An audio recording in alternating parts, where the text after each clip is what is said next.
જય સ્વામિનારાયણ. ભગવાન સ્વામિનારાયણના દિવ્ય જીવનકાળની સૌથી સુંદર અને હૃદયસ્થી લીલાઓ ગઢપુર એટલે કે ગઢડા ગામ સાથે જોડાયેલી છે. મહારાજે પોતાના જીવન અડધાથી વધુ વર્ષ એટલે લગભગ 25 થી 30 વર્ષ આ નાનકડા ગામમાં વિતાવ્યા હતા, જેના કારણે ગઢડા સ્વામિનારાયણ સંપ્રદાયનું હૃદય બની ગયું હતું. એ સમયે ગઢડાના શાસક કાઠી દરબાર દાદા ખાચર હતા, જેઓ ઉંમરમાં ખૂબ જ નાની અને વચનના હોવા છતાં ભગવાન પ્રત્યે અત્યંત નિષ્ઠા અને અઢળક ભક્તિ ધરાવતા હતા. તેમના બહેનો જીવુબા અને લાડુબા પણ પરમ ત્યાગી હતા અને આખો દરબારગઢ ભગવાનની ભક્તિમાં લીન રહેતો હતો. મહારાજને પોતાના મહેલમાં રાખવા અને તેમની સેવા કરવી એ જ આખા પરિવારનું એકમાત્ર જીવન લક્ષ્ય બની ગયું હતું. જ્યારે સંપ્રદાયનો વ્યાપ વધવા લાગ્યો ત્યારે ભગવાન સ્વામિનારાયણે ગઢડામાં એક ભવ્ય શિખરબદ્ધ મંદિર બનાવવાનો સંકલ્પ કર્યો.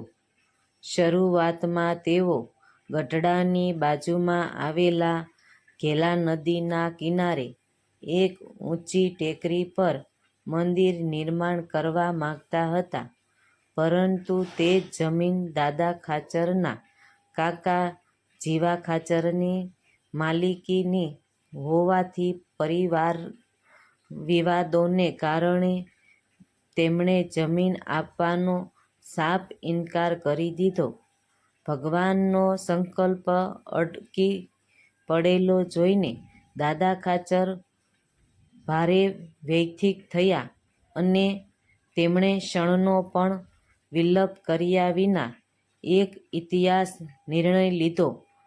તેમણે મંદિરના નિર્માણ માટે પોતાનો વડીલો અને પ્રાયશ્ચિત આખો રાજમહેલ, કિલ્લો અને તેનું વિશાળ આંગણું ભગવાનના ચરણોમાં ધરી દીધું અને મહારાજને વિનંતી કરી કે તેઓ આ મહેલ તોડીને ત્યાં જ મંદિરનું કામ શરૂ કરે.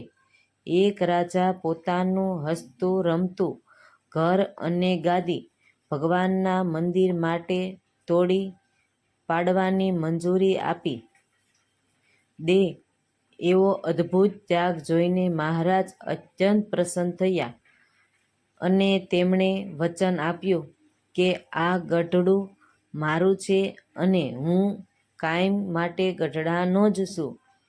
આ મંદિરના નિર્માણની સૌથી દિવ્ય અને અજોડ બાબત એ છે કે તેના પથ્થરે પથ્થરમાં ભગવાન સ્વામિનારાયણનો પોતાનો પરસેવો ભળેલો છે. ભગવાનને માત્ર આદેશ આપીને આ મંદિર નહોતું બંધાવ્યું, પરંતુ તેઓ પોતે એક સામાન્ય મજૂરની જેમ આખો દિવસ કામ કરતા હતા. ભર ઉનાળાની ગરમીમાં મહારાજ પોતાના ખભા પર ભારે પીળા પથ્થરો ઊંચકીને લાવતા, ગારો અને ચૂનો મિક્સ કરતા અને સંતો તથા હરિભક્તો સાથે ધૂળથી ખરાડેલા રહીને સેવા કરતા. જ્યારે હરિભક્તો તેમને આરામ કરવા માટે આજીજી કરતા ત્યારે મહારાજ હસીને કહેતા કે પોતાના ઘરના કામમાં વળી થાક કેવો હોય, અને આ રીતે તેમણે સમગ્ર સંપ્રદાયને અહંકાર ઓગાળીને નિસ્વાર્થ સેવા કરવાનો અમૂલ્ય પાઠ શીખવ્યો હતો. મંદિરનું બાંધકામ પૂર્ણ થયા પછી મુખ્ય ગર્ભગૃહમાં સ્થાપિત કરવા માટે ભગવાન શ્રી સ્વામિનારાયણ સ્વરૂપે એવા શ્રી ગોપાળાનંદજી મહારાજની મૂર્તિ કટારવાનું નક્કી થયું અને મહારાજની ઈચ્છા હતી કે આ મૂર્તિ આંબેબહુ તેમના પોતાના જ શારીરિક માપ અને દેખાવા જેવી બંને આ અત્યંત મુશ્કેલી કાર્ય સુથાર ભક્ત નારણજીને સોંપવામાં આવ્યું હતું, જેમણે મહારાજે એક અદ્ભુત દિવ્ય દ્રષ્ટિ આપી હતી. નારાયણજી અને જ્યારે પથ્થર પર ટાંકણું મારવા બેસતા ત્યારે ભગવાન ગમે ત્યાં હોય પણ નારદજીને તે પથ્થરની અંદર જ પ્રત્યક્ષ ઊભેલા દેખાતા, જેમાં કારણે એનો ભગવાનના અંગોનું ચોક્કસ માપ લઈને અંબે બહુ મૂર્તિ કટારી શકાય.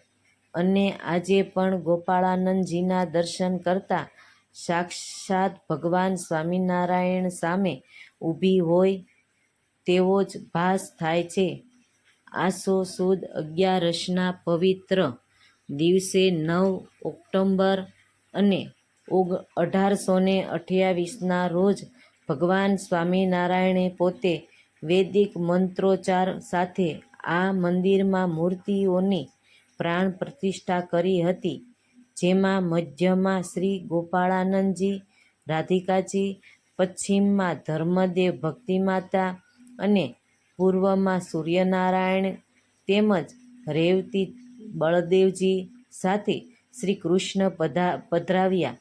ભગવાનની પૃથ્વી પરના જીવનકાળ દરમિયાન તેમના પ્રત્યક્ષ માર્ગદર્શન હેઠળ બનેલું આ છઠ્ઠું અને અંતિમ ભવ્ય મંદિર હતું અને આ પ્રતિષ્ઠાના દોઢ વર્ષ પછી મહારાજ આ જ મંદિર પરિસરમાં આવેલી અક્ષર ઓરડી ખાતે સ્વધામ સીધવ્યા હતા. વર્ષ 2012માં ભક્તોના સહયોગથી આ ઇતિહાસ મંદિરના તમામ શિખરો સોનાથી મઢી દેખાવા આવ્યા, જેનાથી તે સમગ્ર ગુજરાતનું સૌથી પ્રથમ સંપૂર્ણ અને સુવર્ણ શિખરો ધરાવવાનું મંદિર બન્યું. અને આજે પણ ઘેલા નદીના કિનારે ચમકતું આ ધામ ભગવાનની દિવ્યતા અને દાદા ખાચરના અમર ત્યાગની સાક્ષી પૂરી રહી છે. જય સ્વામિનારાયણ. આ વિડીયો ગમ્યો હોય તો લાઈક, શેર અને સબસ્ક્રાઈબ કરવાનું ભૂલતા નહીં.